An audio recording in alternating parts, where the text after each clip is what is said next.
না মা, বাড়িটা কিন্তু নতুনের। তবে দেখো, নতুনের সঙ্গে আমার এমনই সম্পর্ক যে ও আমার কাছ থেকে এই বাড়িটা ফিরিয়ে নিতে চাইবে না, সেটাই আমার বিশ্বাস। আর ও এতদিন যখন ফেরত চায়নি তখন আর চন্দ্র, বাড়িটা নিয়ে তোর কথা না বলাই ভালো। বাড়িটা তো তোর নয়, বাড়িটা বৌঠান আর মাসির। আমি কিনেছিলাম বাড়িটা, তারপরে বাড়িটা শুধু বৌঠানের নামেই আমি করতে চেয়েছিলাম, কিন্তু বৌঠান সেটা স্বীকার করেননি। আমায় সেদিন সদুপদেশ দিয়েছিলেন যে তার একার নামে নয়, মাসির নামে করে দিতে বাড়িটা। আমি তাই করেছিলাম, কিন্তু সেদিনকে তিনি যদি এই কথাটা না বলতেন, আজকে বৌঠানকে এই দিনটা দেখতে হতো না। কিন্তু বৌঠানের ভদ্রতা বোধ এই বাড়িটা তিনি একা ভোগ করতে চাননি, একা নিতে চাননি। সেটা তার সৌজন্যবোধ, ভদ্রতাবোধ। তিনি চেয়েছিলেন যে মাসির নামে ওই বাড়িটা থাক। মোট কথা হচ্ছে চন্দ্র, তুই বাড়িটার অধিকারী নোস, সুতরাং এই বাড়িটা নিয়ে তোর কথা বলার কোনো প্রয়োজন নেই। আমরা তাহলে কোনো সমস্যারই সমাধান করতে পারবো না। বুড়িমা, তুমি এভাবেই থাকবে তো? কেন এই কথা বলছো বলো তো দাদা? আমরা তো সমস্যার সমাধানই করতে চাইছি। হ্যাঁ, চন্দ্র আমাদের ঠিকানাটা বলে দিক, আমরা সেই জায়গায় যাই, গিয়ে খোঁজ খবর করি। তারপরে গিয়ে যদি দেখি সব ঠিক আছে আর বুড়ি যদি তাতে স্যাটিসফাইড হয়, তাহলে আমি কথা দিচ্ছি তারপর ফিরে এসে আমি নিজে একটা বড় গেট টুগেদারের ব্যবস্থা করব।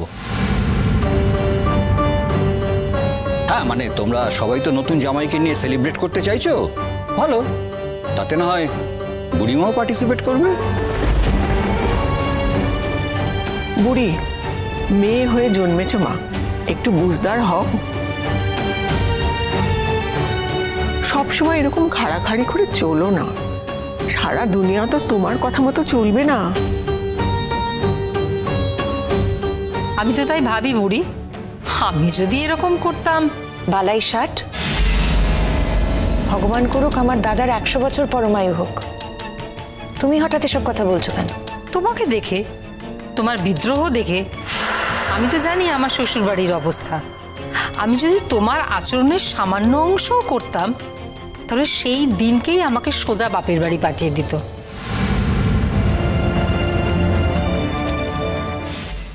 কি মা, আমি ঠিক বলছি তো? আমি যদি এরকম আচরণ করতাম আপনারা মেনে নিতেন? এখন আপনাদের নিজেদের মেয়ের ব্যাপার বলে ঢোক গিলছেন, এটা ঠিক।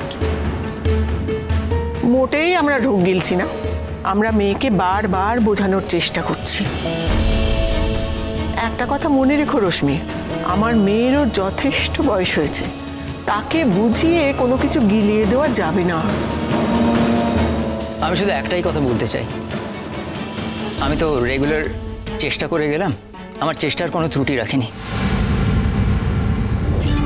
কিন্তু এর পরেও যদি আপনাদের মেয়ে নিজের মতে স্টিক করে থাকে, শুধু এই কারণে যে আমার জীবনের এই 20টা বছর, মানে যে 20টা বছর হারিয়ে গেছে, সেই 20টা বছরের পুরো বিবরণ দিতে পারলাম না সেই জন্য, তাহলে কিন্তু আমি বলতে বাধ্য হচ্ছে আপনাদের মেয়ে অধর্ম করছে।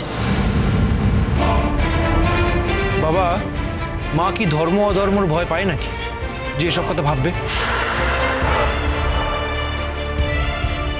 মা শুধু বর্তমান নিয়ে ভাবে, ভবিষ্যৎ নিয়ে মায়ের কোনো ভাবনা নেই।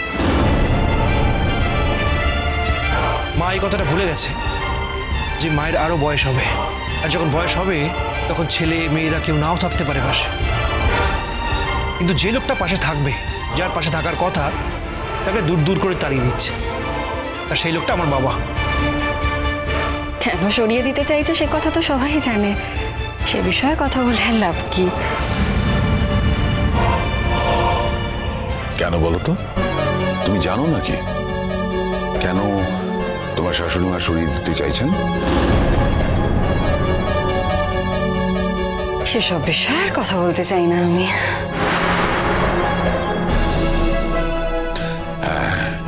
যে কথাটা বলবে সেটা দায়িত্ব নিয়ে বলবে, আর যদি দায়িত্ব নিতে না চাও সেই আলোচনাতেই ঢুকবে না। Mind it.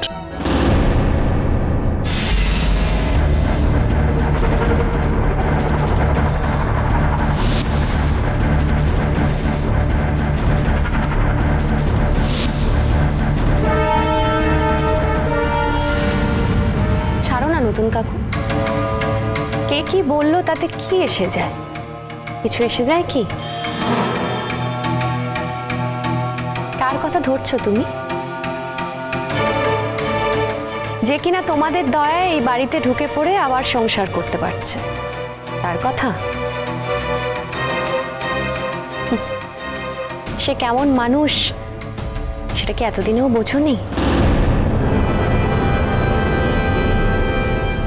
ছাড়ো এসব, বাদ দাও এখন, বরং এসব কথা থাক।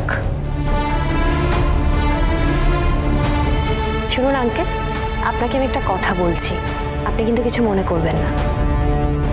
মানে আমি কথাটা না বাধ্য হয়ে বলছি। আমি কাকিমার সাথে এর আগে অনেক কথা বলেছি, সেই সূত্রেই বলছি। কাকিমা আপনাকে অ্যাকসেপ্ট করবেন না যতক্ষণ না আপনি এই 20 বছরের একটা পরিষ্কার হিসেব নিকেশ দিতে পারছেন।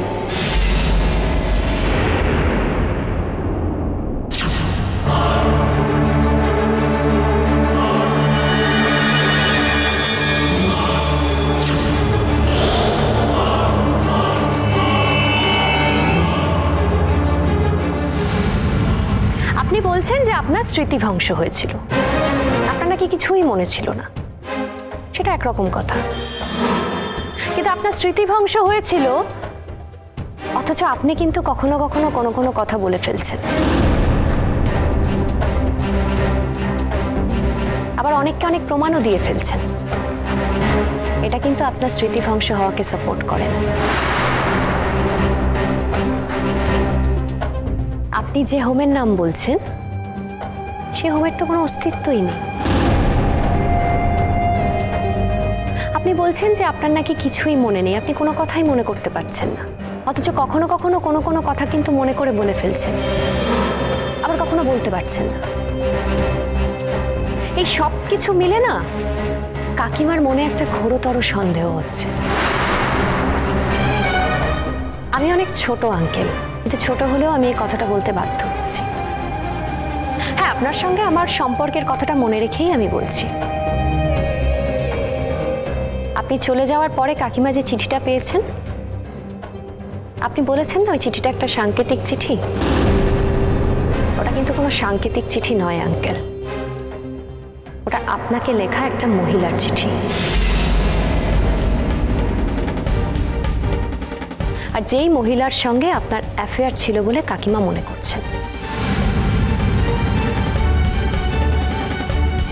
তারপরে 20 বছর পরে আপনার হঠাৎ ফিরে আসা, কখনো ভেবে দেখেছেন?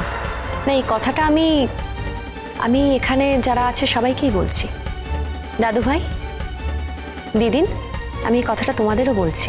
তোমরা যারা কাকিমাকে বোঝাতে এসেছো, এত বড় একটা ধাক্কা খাওয়ার পরেও কিন্তু কাকিমা কখনো তোমাদের সঙ্গেও এই কথাগুলো শেয়ার করেনি।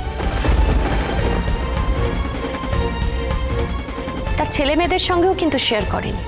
কেন জানো? কারণ কাকিমা মনে করেছেন যে ওনার ছেলে মেয়েরা এটা জানতে পারলে লজ্জা পেত।